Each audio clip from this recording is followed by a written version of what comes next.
వెలిగొండ ప్రాజెక్టుపై జగన్ అసత్యాలు మాట్లాడుతున్నారని మంత్రి నిమ్మల రామనాయుడు ఫైర్ అయ్యారు. పోలవరం దగ్గర నుంచి వెలిగొండ వరకు జగన్ విధ్వంసం చేశారని ఆరోపించారు.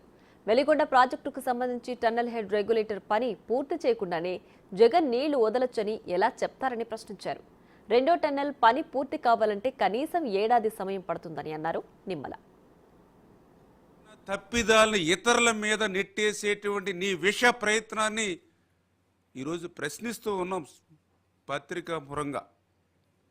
అందులో ప్రధానంగా ఏదైతే వెలిగొండ ప్రాజెక్టుకి సంబంధించి అడుగుతూ ఉన్నాం, ఏదైతే శ్రీశైలం బ్యాక్ వాటర్లో ఆ యొక్క వెలిగొండకు సంబంధించినటువంటి టన్నెల్ హెడ్ రెగ్యులేటర్ ఏదైతే ఉందో, అంటే ఈ వెలిగొండక ప్రాజెక్టుకి ప్రాథమికంగా ఉన్నటువంటి టన్నెల్ హెడ్ రెగ్యులేటర్ ఏదైతే ఉందో దానికి సంబంధించినటువంటి పనులే వింగ్స్ అండ్ రిటర్న్స్ ఏవైతే ఆ రెగ్యులేటర్ పనులు పూర్తి చేయకుండా నీళ్లు వదిలితే రేపు టన్నెల్కే ప్రమాదం వచ్చేటువంటి పరిస్థితి ఉండగా మరి కనీసం ఆ యొక్క పరిజ్ఞానం కూడా లేకుండా వెలిగొండకి నీళ్లు వదలొచ్చు అనేటువంటి మాట ఒక మాజీ ముఖ్యమంత్రిగా నువ్వు చెప్తూ ఉంటే హాస్యాస్పదం కాదా అని చెప్పి